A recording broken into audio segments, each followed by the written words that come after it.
what is the greatest triumph of the modern world? Electricity? How about the elimination of polio and other horrific diseases? You are so used to these things that you don't even notice them day to day. You don't have a good sense of their true value to you. The list goes on. Take travel. Cars, trains and planes, cell phones, computers, affordable clothes, an abundance of food. But there's one other thing that should be added to that list that I bet you never thought about.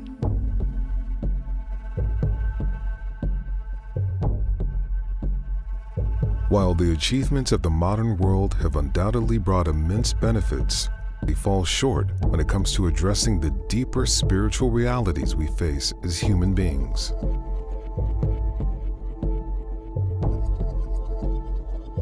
One of the biggest triumphs of your modern world is that you have eliminated the overwhelming, continual assault of the smell of death. Literally, as in dead human bodies or animal carcasses, and what you may term figuratively the smell of death.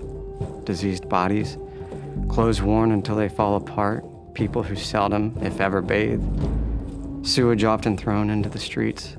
These have been a part of life for thousands of years.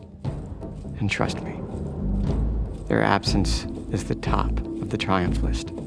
Historically, you could escape the smell of death if you were wealthy. See, if you were rich, you could afford to bathe. You could afford new clothes. Some could escape the more urban centers to the countryside, especially during the summer. Someone else would handle your sewage, a servant or slave.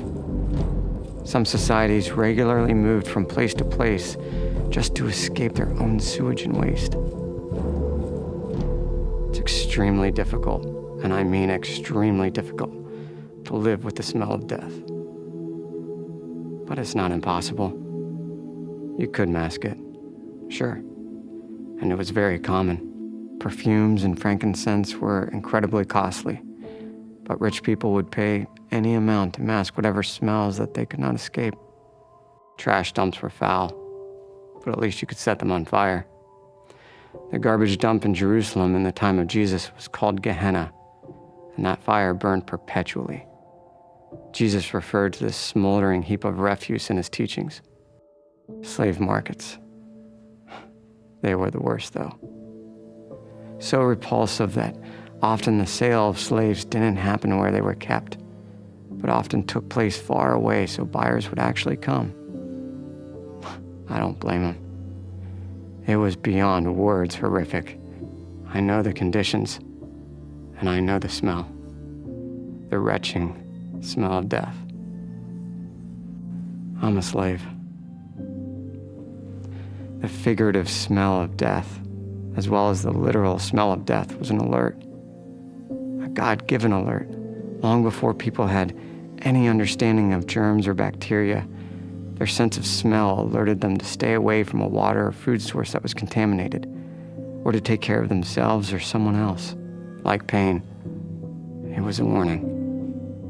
And like pain, agonizing to the point of intolerable. In the world today, wounds are treated long before they deteriorate to something worse, and people who are dying are typically isolated in hospitals or in hospice settings. The deceased are quickly taken to a morgue. Your garbage is hauled away on a regular basis. You have unlimited fresh water to wash yourselves and your clothing. Air conditioning and other conveniences whisk you away to worlds that are always smell fresh. There is no reason for you whatsoever to experience stench, figuratively or literally anywhere in your day-to-day affluence. There's nothing that necessitates a warning, no danger lurking. Or is there? Decomposing natural world aside, there is a spiritual world. And there is a spiritual rot that reeks as strongly as any decomposing body. According to the Bible, the natural state for every human ever born is to be a slave to sin. Yeah, to live in the slave market where sin is the evil master, where the stench of our sin indicates sure death. And it doesn't matter if you're the nicest person you know, or if you've never done anything really bad. It doesn't matter if you're rich or poor. The natural spiritual state of each person is to be a slave to sin. Everything is dying. Everything rotting. The smell of death is overpowering. Death is the guaranteed outcome. A natural response to the condition. Mask it. Cover the reality of impending death with something strong, a very strong perfume. Cover it up with your career, with overachieving or generating a persona of wellness or perfection. By distracting yourself with the hope of distracting others from the internal rot. But those cover-ups are just cover-ups, not solutions. And definitely not health and wholeness. The smell of death with a pungent undertone of really cheap air freshener. It doesn't work. You get used to it though. Complacency. You forget what fresh, clean air smells like. You know how it goes. It's not that bad. No reason to make big changes, just do the best you can to live a happy life. New this, new that. Take a day off, change the scenery, grab something cold or sweet, mind-numbing, or someone, for that matter. Whatever. Your values. Unhinged. Evil seems good. And good seems bad. The New Testament writer Paul says it this way: you not only do evil things, but you approve of those who do the same or worse.